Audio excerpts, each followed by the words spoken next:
What's good? You rocking with your boy TheCzarr, all rights reserved. Hit the description. Also check out the comments. I have the methods of supporting the channel there. And we just going to ride into it. Now, we talked about different things dealing with the case, around and about it, even specifics. But what is it that's pressing with the case? What is it that matters most with the case? Well, how about we think about the relevancy? How about we think about some factors here? How is it that there's no autopsy or toxicology report released? How is that not part of the bill of information? We haven't even received a professional cause of death yet. So that's my thing too. How isn't there a cause of death released yet? Isn't it funny how all of these things begin to bite back in the end? Now they're at a point where suspects are fighting and their lawyers are issuing appeals to literally let them go free because there's no information, and you must not have what you said you had.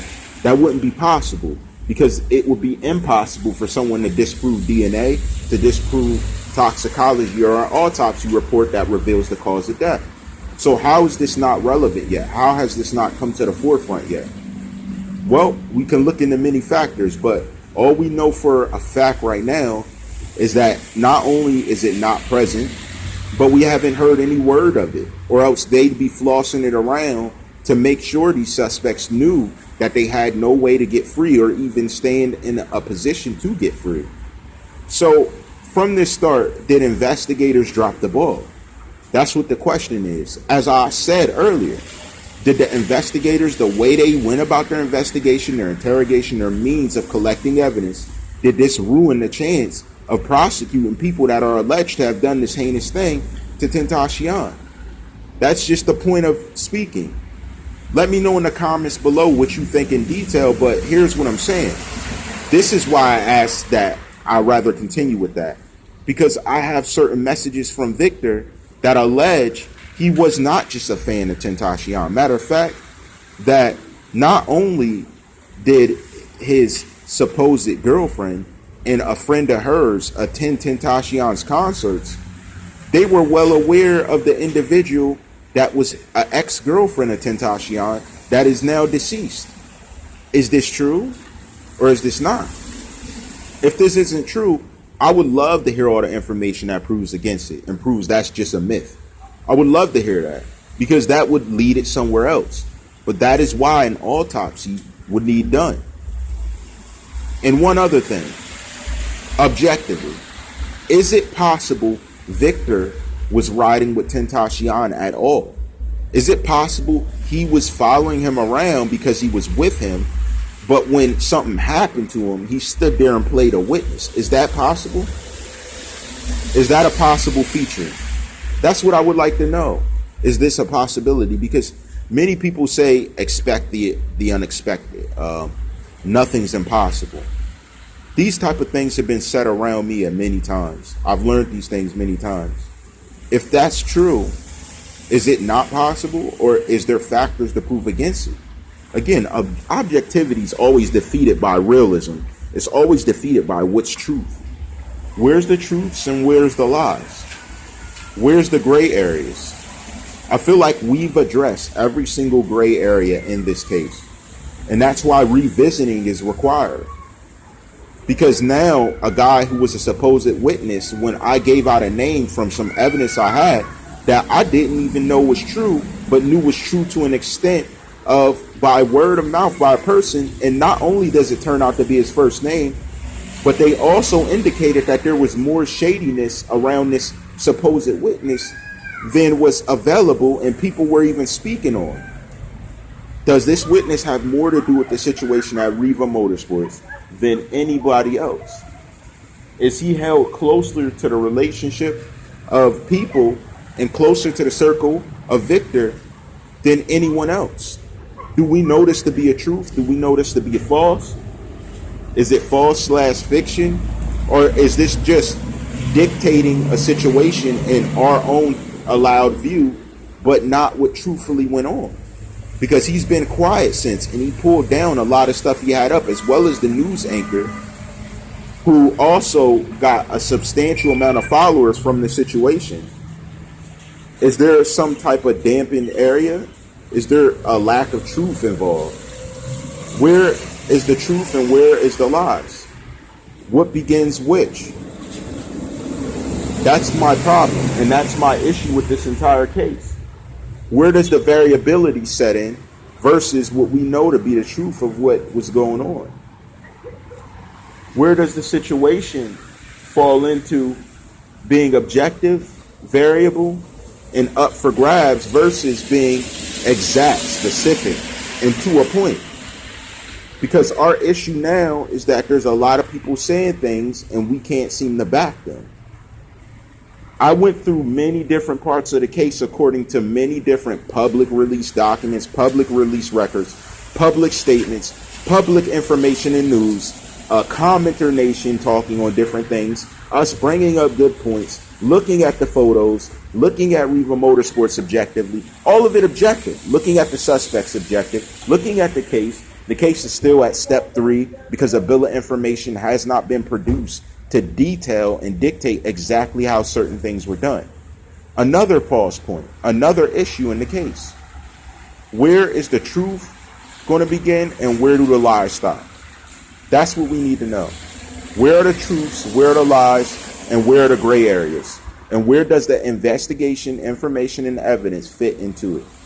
Where is all this laying in the system or in a perspective that we can all understand? And was it meant to be this way? And if it was meant to be this way, does that still mean Riva Motorsports is innocent in the case? Not saying them as a business, but their employees. There was not one employee that had involvement in this situation. It's beginning to look a different picture. And from these messages that I had, it's beginning to show Victor in a new light. Did he know more than he should have? Did the news anchor and the witness work together to give to some type of covering to the situation? Did Victor have more mindfulness than he appeared to or even chose to give? That's why I needed a reply from him, an autopsy and an intoxication report. That toxicity report would give a huge inkling to exactly what was going on. The autopsy would give a clear development to what really caused the death and what weapons were used. And it would help to understand everything if we knew what evidence they claimed to have found in Michael Boatwright's car, as well as why they're asking for DNA samples now instead at the beginning.